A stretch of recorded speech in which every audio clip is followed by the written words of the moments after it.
नमस्कार, मैं रवीश कुमार। अमेरिका ने सऊदी अरब और कुवैत में अपने दूतावास बंद कर दिए हैं और अपने नागरिकों से कहा है कि इसी वक्त निकल जाएं। सऊदी अरब में अमेरिका के दूतावास पर ड्रोन से हमला हुआ और जहां कर्मचारी रहते हैं वहां भी। ओमान में अमेरिका ने अपने नागरिकों से कहा है शरण ले लें। अमेरिका ने हाथ खड़े कर दिए हैं कि वह जेरूसलम से अपने नागरिकों को नहीं निकाल सकता।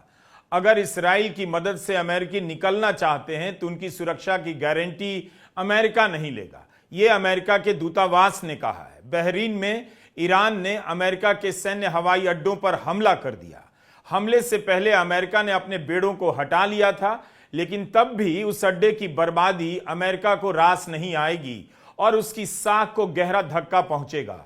बहरीन से खबर है कि वहां की शिया आबादी सड़कों पर उतरकर ईरान के समर्थन में नारे लगा रही है। बहरीन में विद्रोह की हालत हो गई है। अमेरिका के 9 सैनिक अड्डे 5th फ्लीट पर ईरान के हमले का वहां स्वागत हो रहा है। जश्न मनाने वालों की गिरफ्तारी की खबरें आ रही हैं। अमेरिका ने अपने मुल्क से बाहर कतर, बहरीन और संयुक्त अरब अमीरात में विशाल सैनिक अड्डे बनाए थे, लेकिन इसके बाद भी वह ना तो ईरान से अपनी रक्षा कर पा रहा है, ना इन देशों की रक्षा कर पा रहा है। कुवैत के सैनिक अड्डों पर ईरान के हमले में अमेरिका के 6 सैनिक मारे गए। ईरान ने अरब देशों पर धुआंधार हमले किए हैं, मगर जवाब में अरब देशों ने ईरान पर हमला नहीं किया। हमले के चौथे दिन इस बात पर हैरानी जताई जा रही है, लेकिन इसका जवाब इस बात में मिलता है कि अरब देशों की जमीन पर अमेरिका के बड़े बड़े सैनिक अड्डे किस काम के। अमेरिका उनकी जमीन से लड़ रहा है तो हमला अरब देश क्यों करें। उन्हें इस बात की चिंता भी होगी कि अमेरिका उनकी रक्षा नहीं कर पा रहा। अरब देशों की एक और चिंता होगी, खामेनेई की शहादत के बाद उनके यहां की शिया और सुन्नी आबादी मिलकर उनकी राजशाही के खिलाफ ना हो जाए। अगर ऐसा हो गया तो उन्हें ईरान के साथ साथ अपने देश के भीतर ईरान के असर से भी लड़ना होगा। ईरान शुरू से ही अरब देशों की राजशाही को टारगेट करता रहा है और कहता रहा है कि इस्लाम में इस तरह की कोई व्यवस्था नहीं। अकेले ईरान ने कई देशों पर हमला कर बताया है कि केवल अमेरिका पर अरब देशों का भरोसा करना खतरे से खाली नहीं। 3 मार्च की तमाम खबरों से कम यही लग रहा है कि खामेनेई की शहादत के बाद भी ईरान भारी पड़ने लगा है, या फिर इसे ऐसे भी देख सकते हैं कि ईरान तबाही को झेलते हुए भी अपनी ताकत का एहसास करा रहा है। चौथे दिन अमेरिका के पास दिखाने के लिए यही है कि अपने दूतावास को बंद कर रहा है, हमले के कारणों को यहां वहां शिफ्ट कर रहा है। इसराइल और अमेरिका दोनों मिलकर 150 से अधिक शहरों पर, ईरान के शहरों पर हमला कर चुके हैं। 700 से अधिक लोगों की मौत हो चुकी है ईरान में। आज के वीडियो में दिन भर के कई बड़ी खबरों का हमने आपके लिए संकलन किया है। ईरान के मिनाब शहर में लाखों की संख्या में लोगों का बाहर आना दुनिया और अमेरिका के लिए चेतावनी है कि यहां के लोग उसके बम धमाकों से नहीं डरे। मिनाब शहर में 160 से अधिक बच्चियों के जनाजे में इतनी बड़ी संख्या में लोग बाहर निकले। 28 फरवरी को लड़कियों के प्राइमरी स्कूल पर बम गिराया गया। मरने वालों की संख्या कहीं 150 है, कहीं 180 भी बताई जा रही है। ईरान के विदेश मंत्री आरागची ने लड़कियों की कब्र की तस्वीर भी ट्वीट की और कहा कि यह उन 160 मासूम बच्चियों की तस्वीर है जिनकी हत्या अमेरिका और इसराइल की बमबारी ने की। इन सभी बच्चियों के जिस्म के चिथड़े उड़ गए। मिस्टर ट्रंप ईरान की जनता को बचाने का दावा कर रहे थे, वह गजा से लेकर मिनाब तक ऐसा दिख रहा है और कब्र की तस्वीर दिखाते हैं। अमेरिका के कैलिफोर्निया राज्य के गवर्नर गैविन न्यूसम ने सवाल पूछा है कि इसराइल के बम हों या अमेरिका के बम बच्चियों के स्कूल पर क्यों गिराए गए। ऐसा कर अमेरिका के सैनिकों और नागरिकों को रिस्क में डाला गया है। यूनेस्को ने इस हमले को मानवीय कानून का उल्लंघन बताया है। संयुक्त राष्ट्र ने इस मामले में जांच के आदेश दिए हैं। इस घटना पर पश्चिमी मीडिया में भले चुप्पी हो, लेकिन इसने ईरान को एकजुट कर दिया है। मिनाब में बच्चियों की हत्या को गजा से जोड़ा जा रहा है। अगर कोई भी शिया समुदाय के जीवन में शहादत की संस्कृति और उसके प्रति भावनात्मक लगाव को जानता है, वह यह समझता है कि अमेरिका ने बहुत बड़ी गलती कर दी। उसने आने वाले लंबे समय के लिए खतरा मोल लिया है। बच्चियों के स्कूल पर हमला क्यों किया गया? प्राइमरी स्कूल की बच्चियां थीं। इसका जवाब आपको गजा से मिल जाएगा, लेबनान से मिलेगा, जहां पर इसराइल ने स्कूल और अस्पतालों को निशाना बनाया, बड़ी संख्या में डॉक्टरों को मारा, पत्रकारों को भी। अब 160 से अधिक बच्चियों के स्कूल पर बम गिराया गया। याद रखना चाहिए कि ईरान इस्राइल से 75 गुना बड़ा है। ईरान के विदेश मंत्रालय ने फिर से कहा है अमेरिका से कोई बातचीत नहीं होगी। ईरान का कहना है कि जिन लोगों ने बातचीत का दावा किया मगर ईरान के तर्कों के आगे झुक गए और सैनिक हमले करने लगे, ऐसे लोगों पर लानत है। अब ईरान केवल अपनी सुरक्षा पर ध्यान देगा। इसका मतलब है अब इस युद्ध को बातचीत से नहीं रोका जा सकता। और यह ट्रंप के लिए भी अच्छी खबर नहीं, जिन्हें यह अनुमान रहा होगा कि 2-4 दिनों में युद्ध खत्म हो जाएगा। ईरान ने लंबे समय के लिए लड़ने का ऐलान कर दिया है। ईरान की सेना की तरफ से अपने हथियारों के वीडियो जारी किए जा रहे हैं। इसका मतलब है वह अभी कई दिनों तक हमले करेगा। इस्राइल पर उसकी मिसाइलों ने क्या कहर बरपाया है, इसकी ठीक से जानकारी नहीं आ रही। जो पश्चिमी मीडिया इस्राइल का पक्ष लेता है, इस्राइल के शहरों में उसके अड्डे हैं, कम से कम वही तेल अवीव की सड़कों से रिपोर्टिंग करता और दिखाता कि ईरान की मिसाइलों ने तेल अवीव को कितना नुकसान पहुंचाया। ईरान की मिसाइलों ने तेल अवीव से लेकर कतर के आसमान को रौंद दिया है।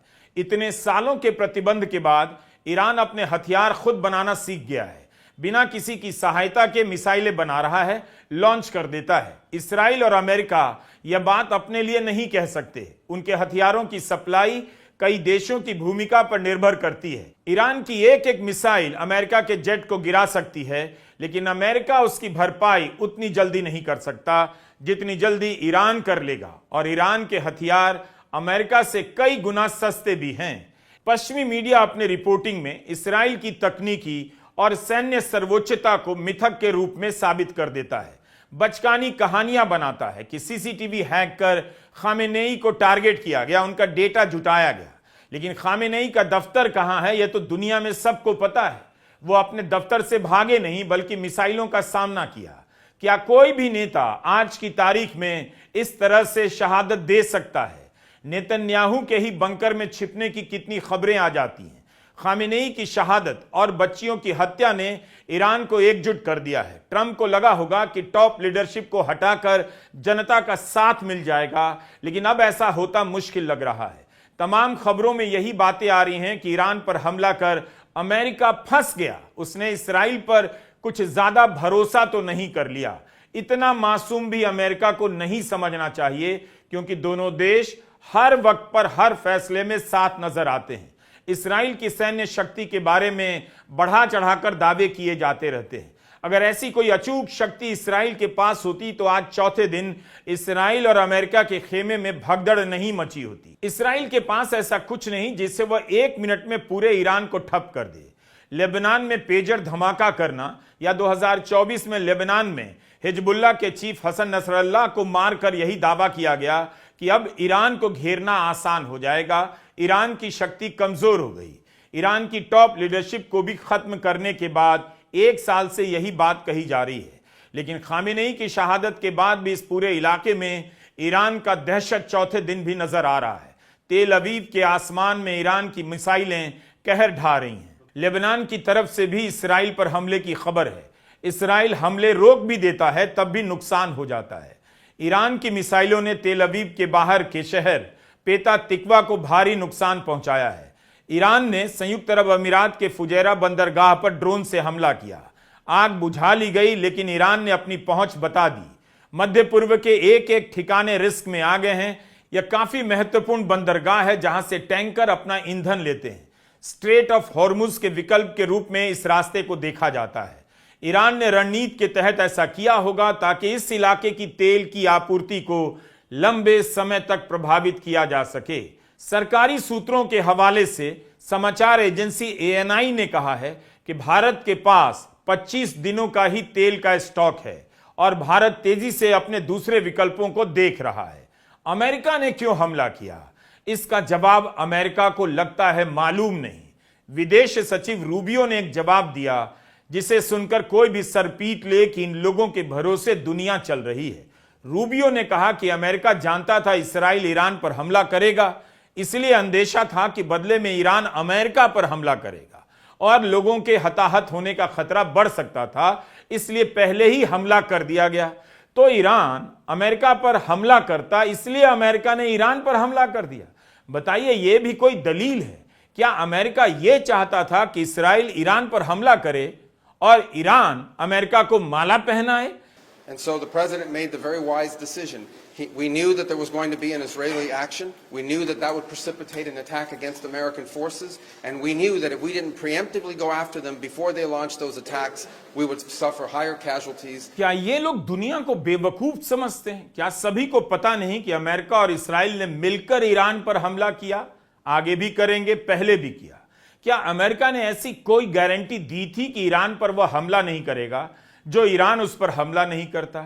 आप कितनी भी खबरें पढ़ लें, आपको पता नहीं चलेगा कि अमेरिका ने ईरान पर हमला क्यों किया। इस एक सवाल के जवाब में अमेरिका कुछ का कुछ बोले जा रहा है। इसका मतलब है उसके पास कारण नहीं। अमेरिका के मीडिया में इस युद्ध के तर्कों को लेकर बहस छिड़ गई है।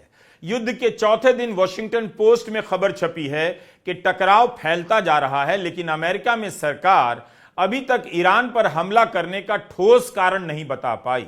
बार बार नए कारण दे रही है। हमले के बाद अपने पहले सार्वजनिक कार्यक्रम में ट्रंप ने सत्ता परिवर्तन का जिक्र तक नहीं किया, जबकि हमेशा उसी की बात किया करते थे। उल्टे ये कहने लगे कि ईरान ऐसी मिसाइल बनाने वाला था जो अमेरिका तक आ जाती। रूबियो का अजीबोगरीब तर्क भी आपने सुना ही। 3 मार्च को अमेरिका की कांग्रेस में दोनों सदनों को ईरान के साथ युद्ध पर ब्रीफिंग दी जाने वाली है। युद्ध पर जाने से पहले जिस कांग्रेस की अनुमति नहीं ली गई, क्या अब उसे ही अलग अलग तर्कों से गुमराह करने की कोशिश की जाएगी? अगर परमाणु कार्यक्रमों के कारण ईरान को निशाना बनाया गया, तो इसी समय फ्रांस के राष्ट्रपति मैक्रों बहादुर बनने का तमाशा क्यों कर रहे हैं? मैक्रों ने कहा यूरोप को रूस से खतरा है, चीन परमाणु कार्यक्रम का विस्तार कर सकता है और ईरान अस्थिर हो चुका है, लेकिन अमेरिका पीछे हट जाएगा, इसलिए फ्रांस अपने परमाणु हथियारों की संख्या बढ़ाएगा।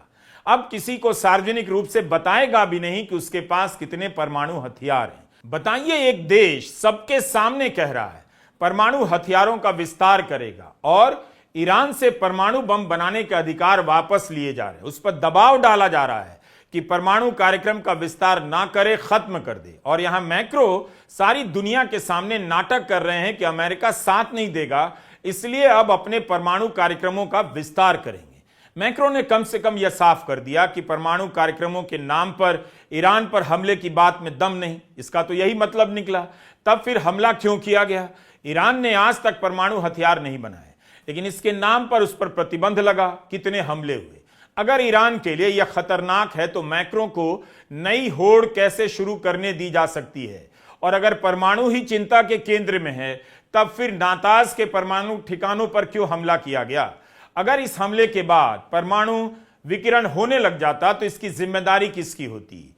IAEA ने इस बात की पुष्टि की है कि ईरान के नाताज शहर में परमाणु ठिकानों को नुकसान पहुंचाया गया है। पिछले साल भी यहां के परमाणु ठिकानों पर हमला हुआ था। अमेरिका ने कहा है कि IRGC के कमांड सेंटर को नष्ट कर दिया गया, उनके एयर डिफेंस इंस्टॉलेशन को भी ध्वस्त किया गया है, ड्रोन लॉन्च साइट्स को तहस नहस कर दिया गया। अल जजीरा ने लिखा है, अपने इस दावे के लिए अमेरिका ने कोई सबूत नहीं दिए। फॉक्स न्यूज से इस्राइल के प्रधानमंत्री नेतन्याहू ने कहा कि ईरान के खिलाफ हमले के बाद वहां सत्ता परिवर्तन होगा और उसके बाद सऊदी अरब के साथ इस्राइल के रिश्ते और बेहतर हो जाएंगे। नेतन्याहू ने कहा कि ट्रंप नहीं होते तो इस्राइल हमला नहीं करता, अगर अभी हमला नहीं होता तो भविष्य में कुछ नहीं हो पाता और फिर अमेरिका पर हमला कर सकता था, अमेरिका को ब्लैकमेल कर सकता था, इसलिए कार्रवाई जरूरी थी। नेतन्याहू अभी भी मानते हैं कि ईरान अपने सबसे कमजोर दौर में है, लेकिन 4 दिनों में ऐसा तो लगा नहीं। जिस खामेनेई को ट्रंप ने दुनिया का सबसे बुरा आदमी कहा, उन खामेनेई को पाकिस्तान की संसद की संयुक्त सभा में श्रद्धांजलि दी गई है। पाकिस्तान के राष्ट्रपति ने खामेनेई के लिए फातिहा पढ़ा। क्या अमेरिका अब पाकिस्तान से संबंध तोड़ लेगा? ऑपरेशन सिंदूर के समय सीज फायर को लेकर ट्रंप ने अनगिनत बार दावे किए कि टैरिफ की धमकी देकर भारत और पाकिस्तान से सीज फायर करवा दिया, लेकिन क्या वे ईरान को टैरिफ की धमकी देकर सीज फायर के लिए मजबूर कर सकते हैं? दुनिया भर के मीडिया में विश्लेषण छपने लगे कि अमेरिका के महंगे महंगे हथियार ईरान की सस्ती मिसाइलों और ड्रोन के सामने ज्यादा दिन नहीं टिक पाएंगे। नुकसान अमेरिका को ज्यादा होगा। इस मुद्दे पर खुद ट्रंप का बयान है कि हमारे पास बहुत हथियार हैं, युद्ध अनंत काल तक लड़े जा सकते हैं। Wars can be fought for ever. अपनी एक पोस्ट में उन्होंने लिखा कि हमारे पास जरूरी हथियारों की अनलिमिटेड सप्लाई है। दूसरी तरफ नेतन्याहू कह रहे हैं ईरान के खिलाफ युद्ध सालों तक नहीं चलेगा। कहा है कि यह युद्ध जल्दी खत्म होगा और निर्णायक होगा। 2.5 साल से नेतन्याहू हमास के साथ लड़ाई कर रहे हैं गजा में। आखिर में हमास से ही बातचीत करनी पड़ी। गजा पर 2.5 साल तक बम बरसाने के बाद ईरान के लिए कह रहे हैं जल्दी हरा देंगे। यह सवाल हर कोई पूछ रहा है, लेकिन किसी को जवाब मिल नहीं रहा। कब तक चलेगा? इन सब के बीच चीन को लेकर भी बातें हो रही हैं। कहा जा रहा है कि चीन अमेरिका की तरह हरकत नहीं करता, सामने नहीं आएगा और वह चुपचाप देख रहा है कि अमेरिका इस युद्ध में किन हथियारों का इस्तेमाल करता है, ताकि उसके आधार पर वह ताइवान में अमेरिका से लड़ने की तैयारी कर ले। चीन यह भी चाहता है कि ईरान पूरी ताकत से लड़े और अमेरिका को भारी नुकसान पहुंचाए, उसकी प्रतिष्ठा ध्वस्त कर दे, ताकि अमेरिका ताइवान की तरफ देखने की हिम्मत ना करे। इस क्रम में चीन के विदेश मंत्री वांग यी ने ईरान के विदेश मंत्री अब्बास अरागची से फोन पर बात की है। चीन ने कहा कि ईरान की संप्रभुता, क्षेत्रीय अखंडता का समर्थन करता है। चीन ने अमेरिका और इस्राइल से हमला रोकने के लिए कहा है। हमले को लेकर तरह तरह के वीडियो वायरल हो रहे हैं मीडिया में, सोशल मीडिया में। दावे किए जा रहे हैं, उनकी पुष्टि करना संभव नहीं। जो दिख रहा है वह यही कि खाड़ी के देशों में हवाई जहाज का उड़ना बंद है, तेल का उत्पादन बंद है, सप्लाई पर असर है, उन पर हमला हो रहा है और ट्रंप पीछे हटने के लिए तैयार नहीं। ईरान ने बातचीत से मना कर दिया है। नमस्कार, मैं रवीश कुमार।